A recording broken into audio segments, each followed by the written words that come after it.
Alleluia, Alleluia, Alleluia, Alleluia.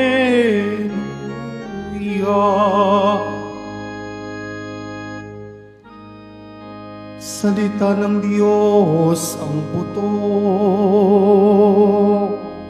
na tanim ni Jesucristo upang tumubo sa tao. Alleluia, Alleluia, Alleluia, Alleluia.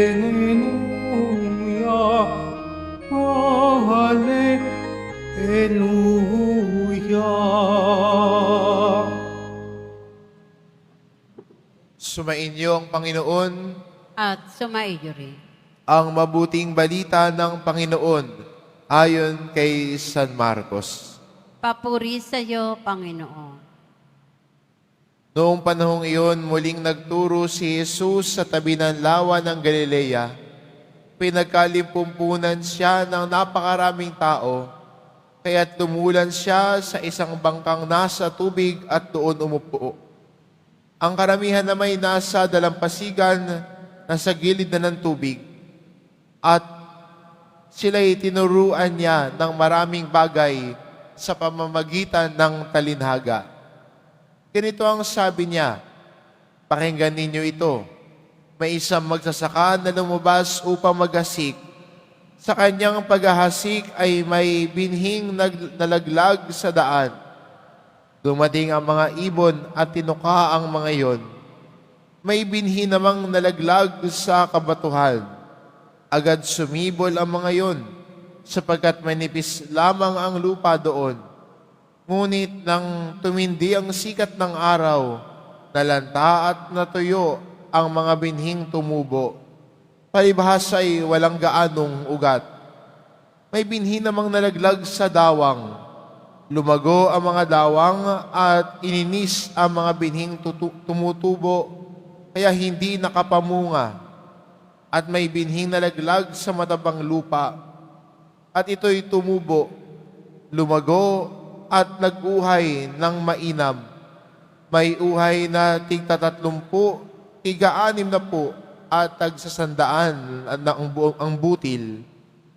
Sinabi pa ni Jesus, ang may pandinig ay makinig. Nang nag-iisa na si Jesus, ang ilang nakarinig sa kanya ay lumapit na kasama ang 12 at hiniling na ipaliwanag ang talinhaga.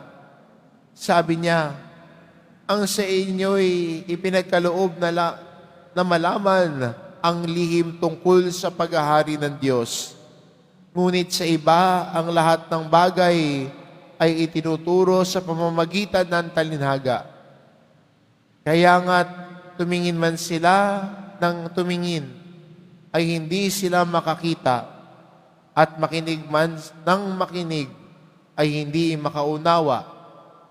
Kundi gayon, marahil sila'y magbabalik loob sa Diyos at patatawarin naman niya. Pagkatapos, tinanong sila ni Jesus, hindi pa ba ninyo nauunawaan ang talinhagang ito? Paano ninyo mauunawaan ang ibang talinhaga? Ang inihahasik ay ang salita ng Diyos. Ito ang mga nasa daan na nasaksihan ang salita. Pagkatapos nilang mapakinggan ito, pagdakay dumating si Satanas at inalis ang salitang napahasik sa kanilang puso.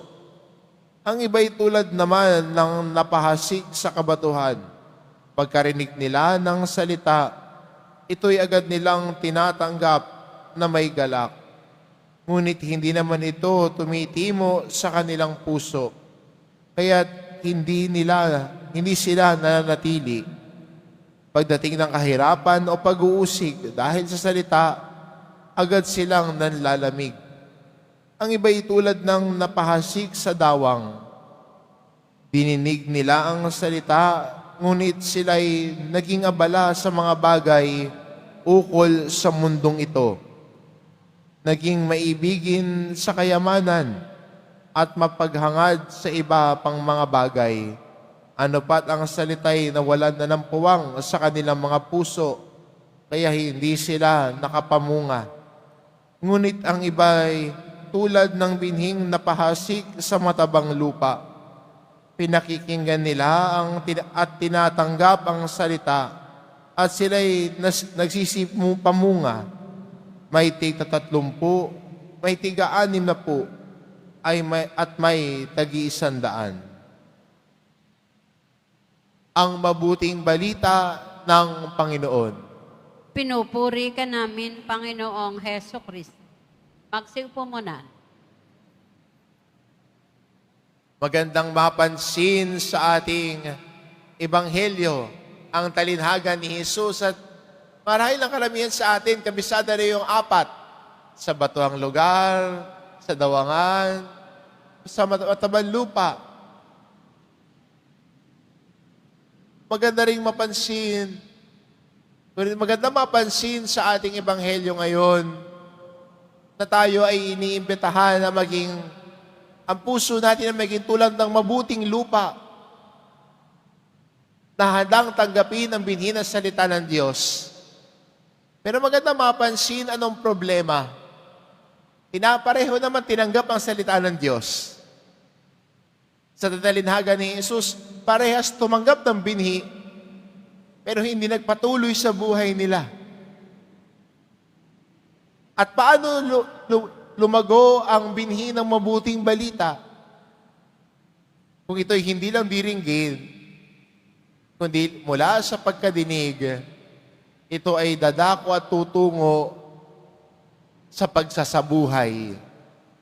Kaya yan po ang imbitasyon sa atin ng ating Ebanghelyo sa umagang ito, na sana ang mabuting balita na lahat tayo yung pinakikinggan, lahat tayo ay minsan nagagalak na tanggapin ito.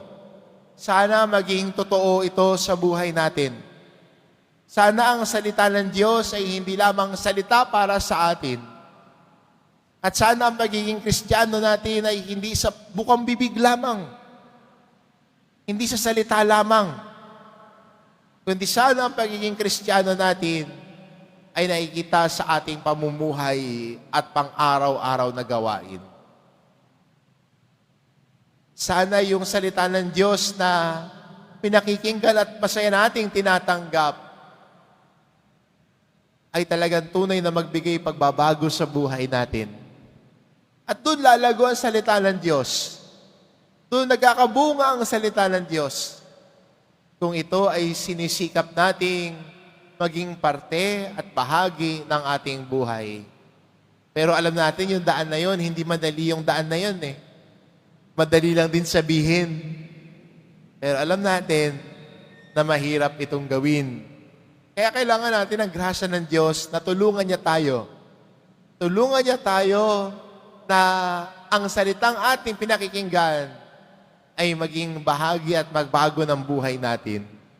Hilingin natin ang grasya ng Diyos na tayo ay maging mga Kristiyano na ang kanyang at na tumatanggap sa kanyang salita. At ang salita niya ang gumagalaw sa ating buhay at pamumuhay bilang isang Kristiyano.